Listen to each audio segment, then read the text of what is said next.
এক সময়ের কথা, এই ঘন জঙ্গলের ভিতরে একটি সুইট স্মার্ট টুনটুনি পাখি আর এক দুষ্টু ভাল্লুক থাকতো। টুনটুনি ছিল বুদ্ধির জোরে সবার প্রিয়, আর ভাল্লুক ছিল গায়ের জোরে ভয়ঙ্কর, কিন্তু তার মনটা একটু খটমটে ছিল। একদিন সকালে টুনটুনি উড়ে উড়ে যাচ্ছিল খাবারের খোঁজে। এমন সময় তার চোখে পড়ে এক বিশাল পাকা কলার থোর জঙ্গলের এক কোণায় জ্বলছে। এই কলাগুলো তো দেখছি দারুণ মিষ্টি, একটু খেয়ে দেখলে কেমন হয়।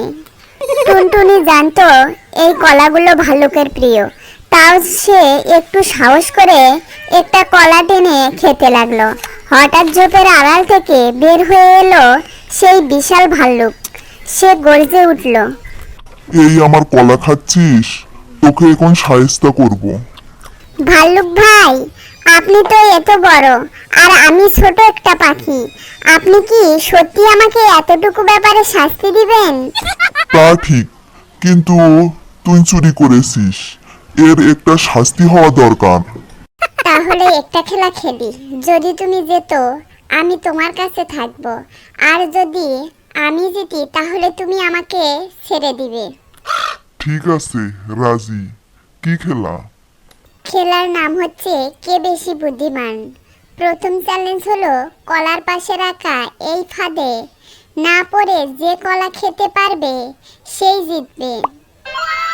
ভাল্লুক ভাবলো এটা খুব সহজ। সে গায়ের জোরে ঝাঁপিয়ে পড়ল আর সাথে সাথে টুনটুনির বানানো ফাঁদে আটকে গেল। এই খেলায় তুমি হেরেছো ভাই, এখন আমি মুক্ত।